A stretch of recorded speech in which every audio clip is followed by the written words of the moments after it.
Good morning. It's Fridays with Frank time. I'm Scott Cullen, editor-in-chief of the Cannata Report. I'm here with Frank Cannata. And one of the things we wanted to talk about today, Frank, was the leasing perspective that we shared in our survey.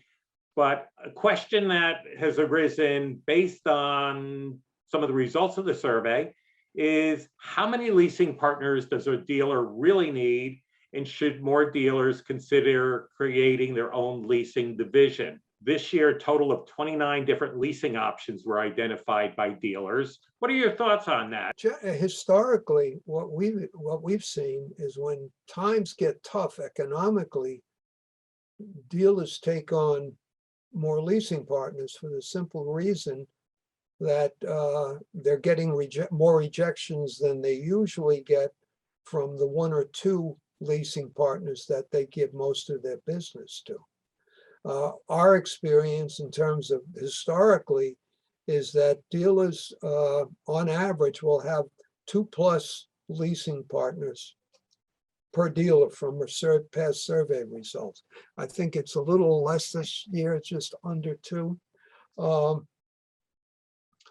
Which is an indication that things are going well economically, and they're not, dealers are not being strapped in terms of not being able to get approval on some marginal deals. Why should a dealer have more than one? For the simple reason it gives the dealer some protection, some additional backup if he feels he needs it. I wouldn't say he uses it for leverage, but he may find 2 leasing providers that have a little bit of a different approach to the market, and he might be able to work doing certain things with one that he can't do with the other, and vice versa. So does it make sense? Of course. The bottom line is to get the deal done. And we all know it's not done until they get the lease signed and approved. So on that basis, to me, if I were a dealer, I would have 2, at least 2. In terms of the other part of the question that you posed, should I have my own leasing company?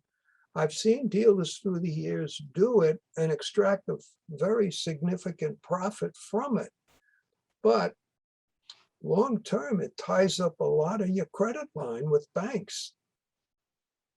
You know, you just can't do it on thin air. You gotta have the financial support from your bank or the bank you choose to deal with in terms of your leasing business. There's only so many dollars you can book. Now, I'm going to go back, way back, when I was out there and calling on dealers as a DSM, a regional sales manager and national sales manager. They will do whatever, the dealers will do whatever they can to get the deal done. And then they find that, you know what? I got these Class A customers, and when I submit a lease with their name on it, no problem. So why don't I just take the Class A's and I'll do those myself? And there's some dealers that do that and do that to good effect. They add about 18 points of profit by doing that. The quality of the dealer, the leasing organizations today is very, very much improved compared to what it used to be. I would say you look at who are the leading dealers in our survey. You have Great America, you have US Bank, you have DLL. I think Leaf came up 4th this year, if I'm not mistaken. These are leasing companies that provide substantial support, back-end support. You can't buy that. And obviously, they're there to help you. So, you know, if you have that opportunity to develop that relationship with a major leasing provider, it makes sense. The only thing I would like to really close with is I don't think dealers truly appreciate what leasing partners do for them. I say that with all sincerity. I'm not trying to play a joke here. I started thinking that way when years ago when we initiated the leasing awards, and we'd call up the company to get their now Frank Award. And there'd be the audience would be still, no applause. And I finally said, you know what is it? Is it because they're a bank and you don't want to be nice to a bank? But those leasing companies provide an invaluable service to the industry. Without them, we had how many at the last gala? We had 5 or 6 leasing companies. Originally, I thought we were only going to have 2. We ended up, I think, with 5 or 6. Without that kind of support, what are we talking about?